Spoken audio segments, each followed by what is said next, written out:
کۆماری ئیسلامی ئێران هەر لە سەرەتای هاتنە سەرکاری دژی هەموو هونەرەکان بوو، دژی هەر چەشنە جوانیەک بوو. لە سەرەتای هاتنە سەرکاری ئەم ڕژیمە نەگریسا موسیقی قەدەغە کرا. زۆرێک لە هونەرەکانی دیکە وەکو پەیکەرسازی، سینەما و شانۆ یان قەدەغە کران یان بربەستیان بۆ دروست کرا. لە سینەمادا و لە سەرەتای هاتنی سەرکاری کۆماری ئیسلامی فیلمگەلێکی زۆر کەم بەرهەم هاتن بە جۆرێک کە لە ساڵەکانی 1358 تا 1363 631 فیلم بەرهەم هاتن بە شێوازێکی نێوانجی ساڵانە دەکاتە 28 فیلم کە ئەمە ئامارێکی زۆر کەمە، چون ئەم حکوومەتە پێی وابوو کە سینەما ئامرازێکە بۆ بڵاوکردنەوەی فەساد و بێئەخلاقی لەناو کۆمەلگا، تاوەی کە کۆماری ئیسلامی کەوتە بیری ئەوەی کە ئەم مدیۆمە بەهێزە بخاتە ژێر ڕکێفی خۆی و وەکو زۆرێک لە دەسەڵاتە ئایدۆلۆژیەکان پەڕوپاگەندەی پێ بکات. لە ماوەی شەڕی 8 ساڵەی ئێران و عێراق فیلمگەلێک بەرهەم بهێنێت و دواتر ژانڕێکی تایبەت بە خۆیان بە ناوی سینەمای بەرگری پیرۆز دابەمەزرێنێت. یەکێک لەو بابەتانەی کە لە سینەمای بەوتەی خۆیان بەرگری پیرۆز بەردەوام ڕنگدانەوەی بووە، کورد و بزوتنەوەی کوردستان بووە. کۆماری ئیسلامی بە کەڵگوەرگرتن لەم ژانرە سینەمایە و بە درێژایی مێژووی خۆی هەوڵی داوە کە سیمای کورد و بزوتنەوەی بەرهەق و ڕەواکەی سووک بکات و سیمای حیزبە کوردیەکان لە بەرچاو نەتەنها خەڵکی ئێران بەڵکو خەڵکی کوردیش ناشرین بکات و نەتەوەی کورد بەگشتی وەکو خەڵکێکی دەڕەندە و بکوژ و سەربڕ و حیزبە کوردیەکان و پێشمەرگەش خائن بە خاک و ئاوی نەتەنها ئێران بەڵکو کوردستانیش نیشان بدات.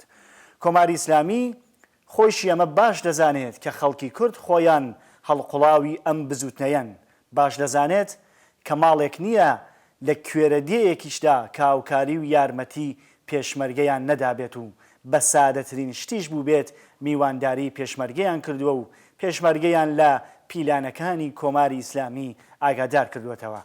کۆماری ئیسلامی باش دەزانێت کە ئەو کات و ئێستاش زۆرێک لە ماڵەکان کوڕ و کچی پێشمەرگەیان بووە و ئەو خەڵکە خەیانەت بە ڕۆڵەکانی خۆیان ناکەن. بۆ مەبەستە کۆماری ئیسلامی لە هیچ هەوڵێک و تێکۆشانێک دەریغی نەکردووە و بە بەرنامەوە دەستی داوە بە پەروەردەکردنی فیلمسازانێکی تایبەت بۆ بەرهەمهێنانی فیلمگەلێک لەسەر بزوتنەوەی مافخوازانەی نەتەوەی کورد و تەنانەت بەوەش نەوەستاوەتەوە و فەرهەنگی خەڵکی کوردی داوەتە بەرهێرش لەم فیلمانەدا. لەم پەیوەندەدا زۆرێک لە فیلمسازانی سربەخۆ و بیری ئازادیش حەزب کراون و کاری فیلمسازی قەدەغە کراوە لەیان. فیلمگەلێک وەکو کانیمانگا، تەختەڕەش، چێو، شووری شیرین لەم فیلمانەن کە دەتوانین ئاماژەیان پێ بدەین. فیلمی تەختەڕەش یەکێک لەو فیلمانەیە کە فەرهەنگی دەوڵەمەندی کوردی خستووەتە ژێر پرسیار و سوکایەتی بە نەتەوەی کورد کردووە. سڵاو بینەرانی بەڕێز، لەمە و بەدووە من ئیدریسی عەبدی بە یارمەتی هاوکارانم لە خزمەتتاندا دەبین بۆ پێشکەشکردنی بەرنامەی سیمای کورد لە سینەمای ئێراندا. لە بەشی یەکەمی ئەم بەرنامەدا فیلمی سەرانسەردرۆی شووری شیرین دەدەینە بەرباس و لێکۆڵینەوە. فیلمی شووری شیرین لە نووسین و دەرهێنانی جەوادی ئەردەکانیە و لە ساڵی 1388 تاوی لەلایەن بنیادی سینەمایی فارابیەوە بەرهەم هاتووە. ئەم فیلمە باس لە زەمانێکی مێژووی لە سەرەتاکانی هاتنە سەرکاری کۆماری ئیسلامی دەکات. کۆماری ئیسلامی ئێران لەو ساڵانەدا بە فەرمانی خومەینی هێرشیان کردە سەر کوردستان بە بیانوویەوەی کە خەڵکی کورد کافرن و یەخومەینی حکمی جیهادی لەسەر خاک و خەڵکی کوردە. لەم کاتەشدا پێشمەرگە و خەڵکی کورد بەرگریان لە نیشتمان و دەستکەوت و مافەڕەواکانی خۆیان کرد. ئەم فیلمە باس لە ژیانی پاسارێک بە ناوی مەحموودی کاوە دەکات. جەوادی ئەردەکانی ئیدعایەوە دەکات کە شووری شیرین فیلمێکی شەخسیەت میحوەرە و هەموو ڕووداوەکان لە دەوروبەری کاوە ڕوودەدات. بە پێچەوانە ئێمە دەبینین کە وەها نییە و هەموو ڕووداوەکان لە دەوروبەری بنەماڵەی پوریا دەخڵقێت و کاوە هیچ دەورێکی کاریگەری نییە لە ڕەوتی داستانی فیلمەکەدا. تەنانەت هەندێک لە توندڕەوەکانی ئێرانیش وەو کەسانەی کە نزیک بوون لە مەحموودی کاوە ڕەخنەیان گرتووە لەم فیلمە و دەڵێن کە شەخسیەتی مەحموودی کاوە بەو جۆرەی کە شایانەتی نیشان نەدراوە. زۆرێک لەم فیلمانە و هەروەها فیلمی شووری شیرینیش پێک هاتەی سناریۆکانیان کێشەی هەیە. جەواد یاردەکانی ئەوەندەی کە لەسەر شەخسیەتی سەرەکی فیلمەکەی خۆی لێکۆڵینەوەی کردووە لەسەر بزوتنەوەی کورد و پێشمەرگە لێکۆڵینەوەی نەکردووە و واقعیەتەکانی بەلاڕێدا بردووە. هەرچەند لەوانەیە کە ئەم کارە بە ئەنقەس بێت بۆ ئەوەی کە جۆرێک سەر لێشێواوی لە ناو خەڵک و بە تایبەت جیلی نوێ دروست بکەن و بە جۆرێک ڕاستەوخۆ یان ناڕاستەوخۆ ڕیکلام بۆ پێشمەرگە و حیزبەکانی ئێمە نەکەن و نەبنە هۆکارێک بۆ ناساندنی بزوتنەوەی ڕزگاری خوازی نەتەوەی کورد. فیلمی شووری شیرین جۆرێک سەر لێشێواوی و پارادۆکسی تێدایە. بینەر نازانێت کە ئەردەکانی لەم فیلمەدا بە نیشاندانی پێشمەرگە مەبەستی پێشمەرگەی کام حیزبە. لەو سەردەمەدا دوو حیزبی کۆمەڵە و دیموکرات زۆرترین چالاکیان بووە. ئەگەر مەبەستی ئەردەکانی کۆمەڵەیە وێنەی شەهید دکتۆر قاسملوو لە ناو مەقڕەکان چیەکات؟ ئەگەریش مەبەستی حیزبی دیموکراتە هەمومان باش دەزانین کە لەو سەردەمەدا حیزبی دیموکرات پێشمەرگەی ژنی نەبووە. ئەردەکانی ئاڵای کوردستانی لە فیلمەکەیدا داناوە لە مەقڕی پێشمەرگەکاندا. ئەمە لە حاڵێکدایە کە ئەو ئاڵای کوردستانە لەو سەردەمەدا بوونی نەبووە و لە ساڵی 1991 ئەم ئاڵایە بەم دیزاینەوە لەلایەن زۆرێک لە حیزبە کوردیەکان وەکو ئاڵای کوردستان پەسەند کرا.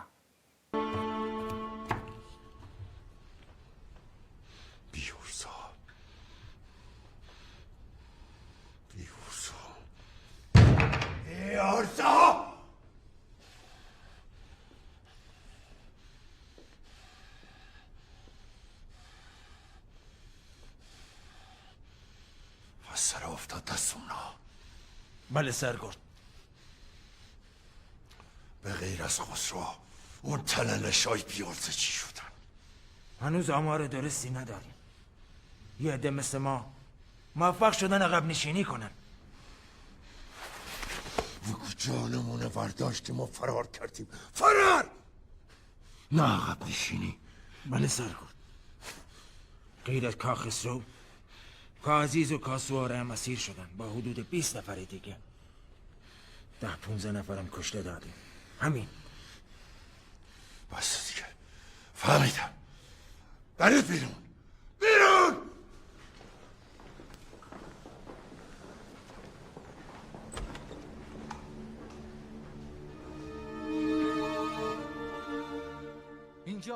لە سەرەتای فیلمەکەوە دیمەنێک دەبینین کە کوڕێک کوژراوە و خەڵکێکی زۆر لەناو گوندەکە لە دەوروبەری کۆبوونەتەوە و پاسارەکانیش لەبەر بێدەسەڵاتی لە دوورەوە تەماشایم دیمەنە دەکەن. دواتر خەڵک داوا لە کاوە و لە پاسارەکان دەکەن کە لەو وەزعیەتە نەجاتیان بدەن. لەم دیمەنەدا پێشمەرگە جیا لەو خەڵکە نیشان دەدرێت.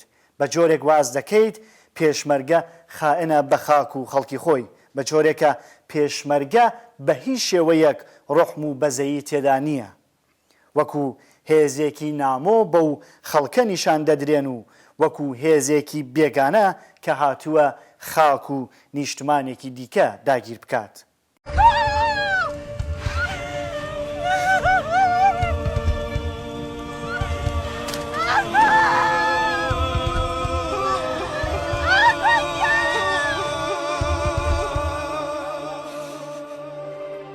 میان میزنن میکشن میبرن آخرشم برمیگردن بوکن به ریشه هممون میخند.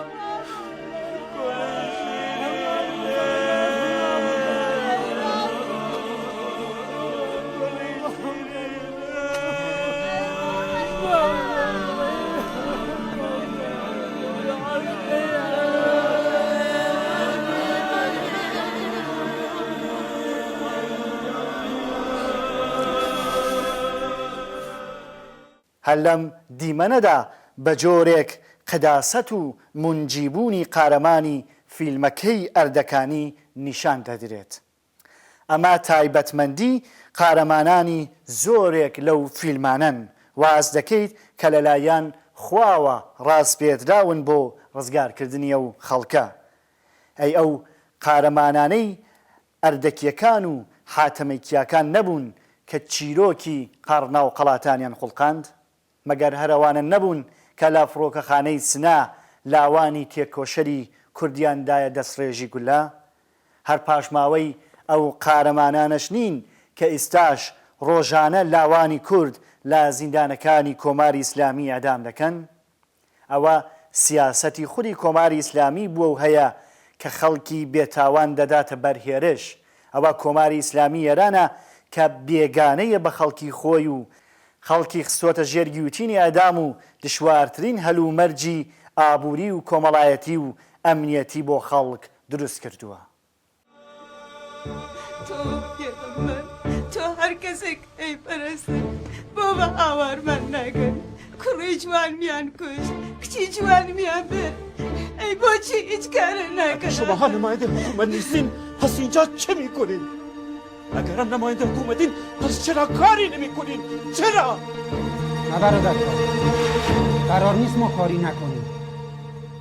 درسته که ما نماینده حکومتیم و در برابر این آب و خاک در مقابل جان و مال و ناموس مردم مسئولیت داریم. اما چیزی که هست، تا زمانی که بوکان در دست ضد انقلابه این جنایت ها ادامه داره. ما باید بوکان رو آزاد کنیم تا بتونیم. اما کی جناب سرهنگ؟ شما الان چند ماه دارین از آزادسازی بوکان حرف میزنید. نیرو هم داریم، امکانات و تجهیزات هم داریم. برای بازپسگیری و آزادسازی بوکان نمیشه بیگدار به آب زد. پیشنهاد کار از 2 ماه پیش برای تصمیم نهایی به فرماندهی کل فرستاده شده. من سعی میکنم ظرف هفته آینده موافقت آقای بنی صدر رو جلب کنم. و اگه بازم موافقت نکرد چی؟ اون وقت در حد اختیارات خودم یه کارایی میکنم. بوکان به هر شکلی که هست باید آزاد بشه. من از برادرها خواهش میکنم خیلی جدی برن و طرح پیشنهادی عملیات آزادسازی بوکان رو آماده کنن. این اولین قدمه. بابەتێکی دیکە کە لەم فیلمەدا سەرنڕاکێشە ئەو کاتەیەکە ڕەزا ڕوویگەری باوکی پوریا لە مەقڕی پێشمەرگەکان دیمەنی گول لە بارانی کەسانێک دەبینێت کە جلی کوردیان لەبەرە. بە جۆرێک دیسان ئەم دیمەنە ئاماژەیە بە نەبوونی ڕحم و بەزەیی و بێگانەبوونی پێشمەرگە بەو خەڵکە. بناوی حزبی دموکراتی کوردستان ئێوە دموزدور بە جرمی مبارزی مسلحانە لەگەڵ خەڵکی کوردە وایدام محکوم بوون بە حکمی دام ئیجراوێ. ئامادە؟ ئاتەش!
لە ساڵەکانی 60 من لە زیندانی مرکزی کۆمەڵا بووم. مەعموریەتی نریان بۆ ئەوێ کاروباری تەشکیلاتیمانە کرد. ئەو کەسانە کەسانێ بوون نظامی تیا بوو ئارتەشی بەسیجی تیا بوو پازداری تیا بوو جاشی تیا بوو مانە کەسانێ بوون کە لە زیندانی مرکزیە زیندان بوون و ئەوەیش نەوەی کە کۆمەڵە ئەمانە وەکو ئەسیرێت دابنێ کە ئەمە زیندانی دروست کردا کۆمەڵە ئەوانەی دانا لە ڕاستیە بۆ چوون و بیر و باوەڕی کۆمەڵیان پێ بناسێنێ ئەوەڵ کاریە دووەم کارێکی ئەوە بوو کە ئێمە ئەسیرمانەگیریە ئەکەوتە دەرس کۆماری ئیسلامی ئێمە بتوانین واسطەی ئەوانە بەدلەیان پێ بکەین وەلێ هیچ وەخت جمهوری ئیسلامی حاضر نابوو بۆ مەبادلانە کە لە تەک زیندانیەکانە بیکە ئەمە عینێکی واقعێتە کۆمەڵە پیانەوتن بە زیندانەکانیانەوە زیندانیەکان ئێوە ئەتوان نامە بنووسن بۆ بنەماڵەکانتان شن یاخی کۆماری ئیسلامی گرن کە ئێوە مبادلەکەین مش کەسانی چاک-چاکمانە گیریە مەسەن تەشکیلاتی پەیکار گیریە کۆمەڵە حەوڵی بۆدا مبادلەکە لاڵیانە بە هیچ عنوان نەیکرد جمهوری ئیسلامی کۆمەڵە محورێکی بووی لە ڕابطە لە تەک گرتنی ئەسیرەکانە ئەوە بوو نە وەکو مجازاتکردن و نەوەک تۆڵەسەندنەوەوانە بەڵکو لە ساڵەکانی سەرەتا کۆمەڵی لەو زیندانیان لە بەدەست کۆمەڵابوون گۆڕینەوە و ئاڵۆگۆڕ لەگەڵ زیندانیانی کۆمەڵە و زیندانیان لە سیاسی کە لە خزمەتی لە اختیاری کۆماری ئیسلامیا بوون و دواتریش زۆرتر لایەنی ئینسانیەکەی بوو لایەنی مرۆڤانەکەی بوو بۆەوەی ئەو کەسانە لەگەڵ سیاست و بوتنەکانی کۆمەڵە ئاشنا بن ئەو ماوەیەکە ئەمانەوە تا یا بنەماڵیان هاتی شوێنیانە یان ئەوە بوو لەو سەردەما لە دەیەی 6 ساکی کۆمەڵە لە ئەوجی اقتداری خۆیان بوو ئێمە بینیمان کۆمەڵە وەکو مۆدێرنترین سیستمی قەزایی دنیای ئەمڕۆ سیستمی قەزایی تایبەت بەخۆی بوو سەرڕایەوەی کە حزبێکی بەدەسەڵات بوو حزبێکی و لە ئۆپۆزیسیۆن بوو خەریکی خەباتی چەکداری و لە بوارەکانی ترا خەریکی خەبات بوو بەڵام سیستمی قەزاییکی پێشکەوتووی بوو یعنی ئەتوانین بڵین لەگەڵ ئەو سیستمە قەزاییکی کۆمەڵی لەو سەرەتا دایمەرزان بوو لە تەشکیلاتی خۆیان و لە حزبەکەیە ئەی بردە بەرەوکاری پێکرد لە بەرخورد لەگەڵ ئەو تاوانبارانەی کرد لەلایەن کۆماری ئیسلامی وانە و هاتبوون ڕویان لە کۆمەڵا کرد وەکو جاسووس ئەوانە یان لە شەڕەکانە ئەگیران و لە ئەو بابەتانە سیستمی قەزاییکی دامەرزان بوو ئەتوانین بڵین لەگەڵ دنیای ئەمڕۆ کە پێشکەوتکردین سیستمی قەزایی هەیە بەرابەریە کرد ئێمە لەوێ ئەفسەرێکمان بوو کە نامەکەی بۆ هات قاوی کردن بێ نامی کچەکەم نامی بۆ ناردم بۆتان خوێنمەوە ئەوە تێکڵاو بووین لە تە یەکترێنە هیچ ئەحساسێکیان ناکرد ئەمە ئێمە زیندانی ئەمانین ئێمە زیندانبان بین وتی نامەکەی خوێندەوە وتی بابە چەند دەحپە ئێمە چوینەتە ئارتەش ئێوە مەبادلەکەن لە نیروی باڵاتر چوین هیچ جوایەکوان پێ نانەوە و تۆی چەند ساڵە بۆ ئەم خاک و نیشتمانتە بارزایەکەی خدمەتە کردە بە ئابوو هەواکەت بە هیچ عنوان جمهوری ئیسلامی هێشتا حاضر نییە کە تۆ مبادلەکە ئەمە بەسەندانێت لە ئەفسەرەکان ئەوەی بۆ خوێندینەوە سیستم قەزاییەکانی کۆمەڵەوە وەکیل تەسخیری بوو زندانی بەبێ لێدان و بێ شکنجە و بەبێ هیچ چەشنە زەخت و گوشارێک بابەتەکانی خۆی باسە کرد زۆر جار ئەو زیندانیانە کە لایەن کۆمەڵەوەکو و دیلگیرا بوون لە شەڕەکانە دوای ئەوەی کە کۆمەڵە ئازادیانیە کرد یا لە کوردستانە بەگشتی ئەو سیاستە باو بوو زۆربیان ئەمانە و ناچوون و ڕویان ناکرد بنەماڵیان و خانەوادیانیان ئەرتەشی بوونیان سپایی بوونیان تەنانەت چەکداری محلی یا بڵین جاش بوون ناچوونەوە ئەمانەوە ئەبوونە پێشمەرگە ئەمە ناشی لەو سیاسەتە دروست و منتقیە بوو کۆمەڵە لە بەرخورد لەگەڵ زیندانی و مەقولەی زیندان و ئەوانە بە پێشەوانەی ئەو شتێک کە باو بوو لە پێشی گرت بوو عملی پێکرد مثلا اخوانه پسرمونه امشبا میدونی وقتی برسیم چقدر کار داریم؟ میگی چی کار کنم؟ برم پایین ماشین هول بدم کور کنم خب کوره راه سربالاست میگه ماشین هم که میبینی چجوریه چی به؟ نگو تو نزنی چی با؟ چی شده؟ سلام زدی سلام Aygir'a. Arkatko! Aygir'a. Usta. Şöyle çık. Ha?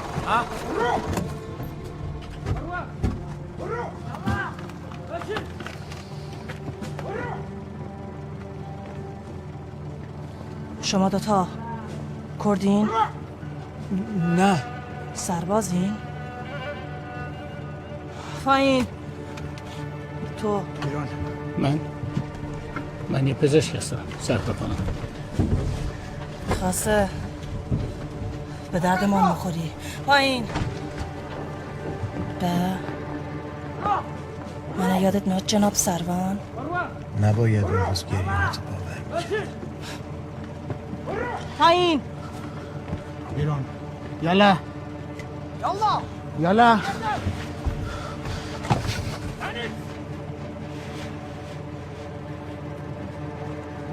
تو دختر منی. بذار خودش حرف بزنه. چی بگم؟ از کجا میان؟ کجا میرین؟ چرا؟ میریم سقز. مراسم عقدخونی داداشمه. از تهران میام. کجای تهران میشینین؟ ستخندان جلفا کوچه. بسه. بفرمایید. مبارکه.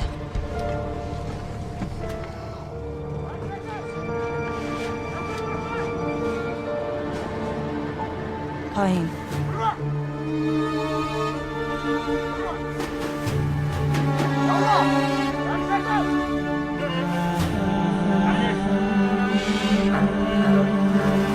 کسی رو هم بردن؟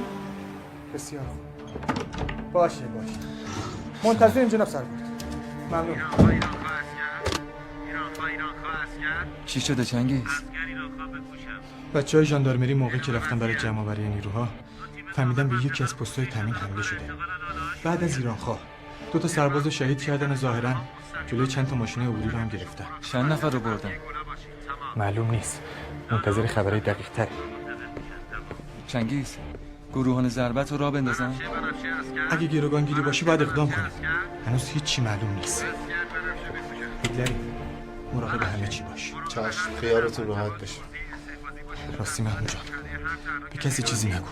بذار بچه‌ها تو حال هوای عروسی باشن. برای روحیه هممون بهتر.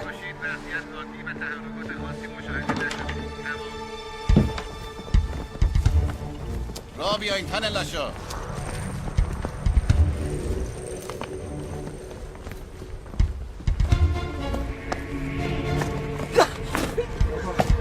را بیا. بچه‌ها پدرام ندارم. پدرام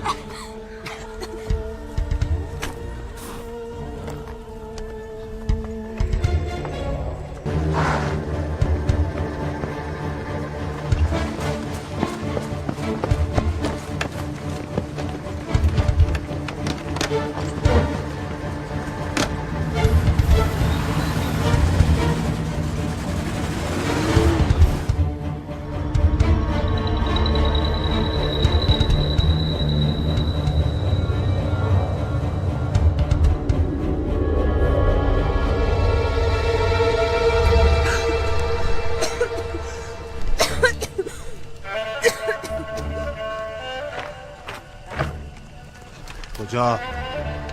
داروهای این بچه توی ساک. برگرد سر جات. اگه نخوره ممکنه بمیره. بدرک، گفتم برگرد. آقا من پزشکم. راجع به اسمم سر جات. انداز برگرد. بذار سر جاش. کۆمەڵە مافی زیندانی بە جوانی ڕعایەتە کرد. ئەمە شتێک واقعی بوو. حتا کلاسی سیاسیانی بۆ دانا. بۆ بوو مەسەن کتێوخانەیان بۆ دانا خۆیان هاتن کتێوەکانیان هەڵە بژاریان خوێند و متالعەیان کرد. مافەکانیان بە شێوەیە کە کۆمەڵە بڕیارێکێدا بە پێشمەرگەیە حتا ئەو زیندانبانە ئەو زیندانە کە لێرا زیندانە ئێوە ئەحساس مەکەن زیندانیە و ئەحساسکەن ڕفیقتان بێ احترامیشیان پێکردن حەقتانیە هیچ عەکس و عەمەڵێنشان بن.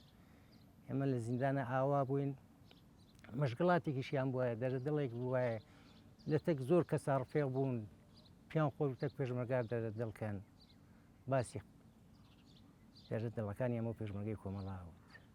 من زۆر جارەوە بەتەم باس کردووە و لەسەرەوە بڕوایشتم کە ئەگەر ئەتەوێت سیستم و دەسەڵاتێکی سیاسی بناسی باشتر ئەوەیە ماوەی لە زیندانەکانی بمێنیتەوە. ئەگەر کەسێک کۆماری ئیسلامی نەناسێت بۆ ماوەیەکی هەرچەند کورتیش بێ سەرێ لە زیندانەکانی ناوەکو زیندانی بمێنێتەوە ماهیەتی ئەو دەسەڵاتی دێتە دەست. یانێ تۆ ساختار و سیستمیکی سیاسی ئەگەر لە کۆمەلگا بینی لە حینی کاری ڕوتینی خۆیان ئەیبینی عملەکە لەوانەیە دەسەڵاتی بە کولی زاڵ نەبێ بە سەرخەکان نەتوانێ بیان بەسێتەوە مەهاریان کا سەرکوتیان کاوت و تووشی گێرە و کێشیان کا بەڵام لە زیندانە دەسەڵاتی ڕەهایان هەیە بە هەر شێوازێک کە مەیلیان بوو یعنی ئەو سیاسەتە ڕاستەقینەی خۆیان ئەو ڕواڵەتی ڕاستەقینەی خۆیان لە زیندانە لە بەرخۆ لەگەڵ زیندانیان نیشانەدەن. من خۆم ڕفیقێکی تایبەتی خۆشەویستم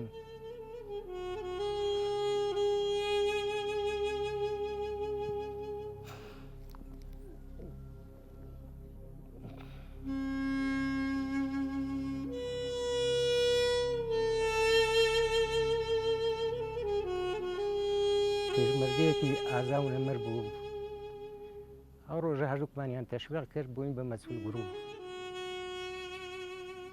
ئێمە مەعموریەتێک ماخوار بە شاری سەقز مەعموریەکە نزیک شاری سەقزۆ بووینەوە بەرپرسەکانمان کۆمانیانی کردو وتیان ئێمە ئەچین بۆ ناو شاری سەقز مەعموریەتێکی تایبەتیمانەیە بە هیچ عنوان چ گەشتی پیادە چ ماشینە گەشتیەکانی نیروی سپاتاندی بە هیچ ئەوان تەقی لێ ناکەین تاوجێ بتوانین خۆمان ئاشکرا نەکەین مەعموریەتێکی تایبەتی بوو نزیکەی 40 کەسێ بووین ئێمە کە چوینە ئەوێ بارانێ زۆر واری لیداین لە کاراموزیەوە بۆ سەقەوران کاراموزی سەقز سرێکمانی شەژێ بووین لەوا بوو 12 تەواو بوو نیروی پیادە هاتن ئەمبەر و ئەو بەری خیابانەکە سپا بوو هاتن هەمویان چەک بەدەست کە ئێمە وشتارماندا بە کوڕەکان وتیان هیچ کەسەقی تەقەکردنی نییە لەوا بوو ئەوە ناتن ڕفیقێکمان عینەکی بوو عینەکەکەی بڕێقەی داوە بە وازانیان دەست کریا بە تەقا نزیک سەعاتونی ئێمە دەرگیر بووین لە ئاڵیانە شەڕەکەیش ئەم بەرخیابان و ئەو بەرخیابان بوو وا تێکڵاو بووینەتر ئیتر فەرمانی ئێمە عەقەبنشینی دریاخەری بوو ڕۆژە بووە کە هاتینە پایەگایە کە چۆڵ کریەوە ئیستا مزگەوتی حەزرەتی عومەریان تیا دروست کردا چوینە ئەوێ نەفەرەکانمان سەرشماری کرد 1 نەفەرمان کەمە زۆر گەڕین ئەملاولا بۆمان پەیان نەبوو ئیتر من و شەیخ حەسەین ڕەزایی بوو کاڕەزای یوسفی بوو چەند کەسێ لەو ڕفیقانە کاک شەید عەتای قورعانی بڕیاری داوتی ئێوە بمێنەوە تا ڕۆژی شەمێنێت ئەشیوە لێرا بنزین ئەو ڕفیقمان پەیاکەین ئەوان ڕۆیشتن لە شار چوونە دەرەوە ئێمەش هەوا ڕۆژی کردووەی تر هەوا ڕۆژی کردووە 6 پێشمەرگە بووین مەجبوور بووین ئێمەش بڕۆین کەم با پێشمەرگەی ترمان شەید نەوێ چوینە دەی ئاخکەن دانیشتین خەبەریان بۆ هاوردین شەید عەلی تەیمووری یادی هەمیشە زیندوو بێ بە زەخمی ئەیگرن پیشەکەی پایگرێ لە بیمارستانی سەقزە دوودانە پازدار بە کێوشە خەپەیەکەن شەیدیەکەن لە ناو بیمارستانەکە ئەوە بەرخوردی جمهوری ئیسلامی لە تەک ئەسیری زەخمیە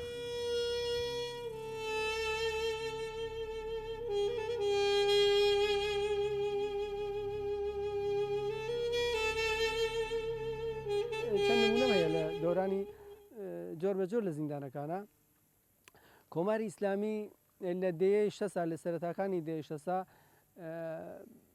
ئەوە بوو شکەنجە لێدان بە هەر شێوەیەکە بۆی ئەکرا حتمما زەختی سەر زیندانی بۆ وەرگرتنی ئەتراف و بۆ ئەوانە و زۆر جاریش بوو زیندانی ئەترافی لێ سێنرا بوو زیندانیان پێدا بوو ماوەی چەند ساڵ لە حکومەکەی تێپەڕی بوو بەڵام دیسانەیان بردەوە بۆ دیوی شکەنجە و لێدان و شکەنجە و ئازار و ئەوانە جا زۆر جار ئەو شکەنجانە لەو دەورانی دواتری زیندانە تەنیا شکەنجەی جسمی و ئازاری جەستەیی نەبوو زۆر جار ڕوویانە هێنا ئازاری ڕەوانی زۆر جار بە شێوازی جۆر بە جۆر ئەو کارەیانە بردە پێشەوە من نمونەیەکتان بۆ باسکەم زمسانی 62 لە زیندانی وین کاتێ یانویستە و 10 نەفەر کومیتە زانکۆی حیزبی تووتری ئەعدام بکەن ئێمە زیندانیانی ئێوینیان کۆ کردەوە ناو حسێنیە ئێوین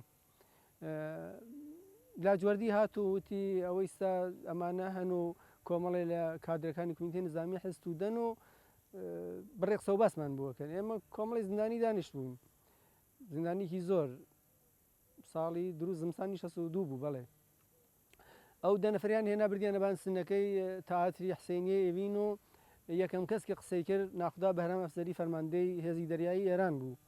دوای ئەو شتێکی نازانی ئاگادار نەبوو خەزیە چییە، بەڵام دوای ئەو معاونی بەنیسەدر و فەرماندەی جبهەکانی ڕۆژاوای ئێران هوشەنگ عەتاییان بوو، هاتووتی خۆشکانم برایانم ئەزیزانم ئەوەی ئێمە ئەم دەکەسە تا ساعتی 2 ساعتی تر زیندوین، ئێمە ئەعدامەکەن. لەم دقایقی کۆتایی ژیانما ئەمەوێت تەوسیەکتان پێ بکەم، ئەویش ئەوەیە ئەگەتانەوێت ڕێک هەڵبژێرن ئاگاهانە هەڵی بژێرن، هەروە تێمەکەون بزانن کاتێک ئەگە گیرکەوتن بە خاتری و ڕێبازی هەڵتان بژاردووە بتوانن توانایی دفاعتان لەو ڕێبازە و کاڵتان بژاردووە بێ.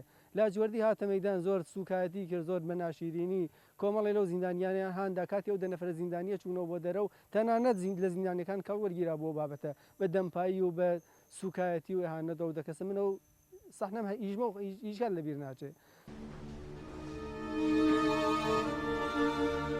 اینجا آخر خطه، باید پیاده شی. پیاده هم نشی پیادت میکنی. شما از من چی میخواد؟ همه چیزو، هر چی که میدونی، از هر جا، از هر کی. ثابت کن که پشیمونی. بذار باور کنم که میخوای گوشه ای از اون همه جنایتی که کردی رو جبران کنی. من جنایتی مرتکب نشدم، من جنگیدم، شما هم جنگیدین. طبق حقوق ژنو باید مثل یه اسیر جنگی با من رفتار بشه، نه یه جنایتکار. اون بچه هایی که دستور دادی سرشون رو ببرن اسیر نبودن؟ اون مجروحایی که شخصا بهشون تیر خلاص زدی هیچ حق و حقوقی نداشتن؟ کشتن کسایی که میخواستن از خانوادهشون در مقابل تو دفاع کنن جنایت نیست؟ تجاوز به مال و زندگی و ناموس مردم جنایت نیست؟ اینا بهتانه. من نه سر کسی رو بریدم و نه به هیچ مجروحی تیر خلاص زدم. اینا بهتانه، بهتان.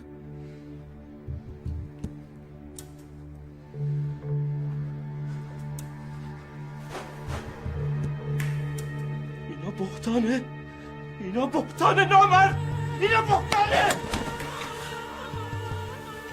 بهتانه. اعلام کن، اعلام کن. رد خسرو رو بزنید، باید نجاتش بدیم. بینەرانی بەڕێز بەم جۆرە گەشتینە کۆتایی یەکەمین بەرنامەی سیمای کورد لە سینەمای ئێراندا. لە بەشی دووی ئەم بەرنامەیەدا دووبارە درێژە دەدەین بە باس و لێکۆڵینەوە لە سەر فیلمی شووری شیرین تا بەرنامەیەکی دیکە ماڵاوە.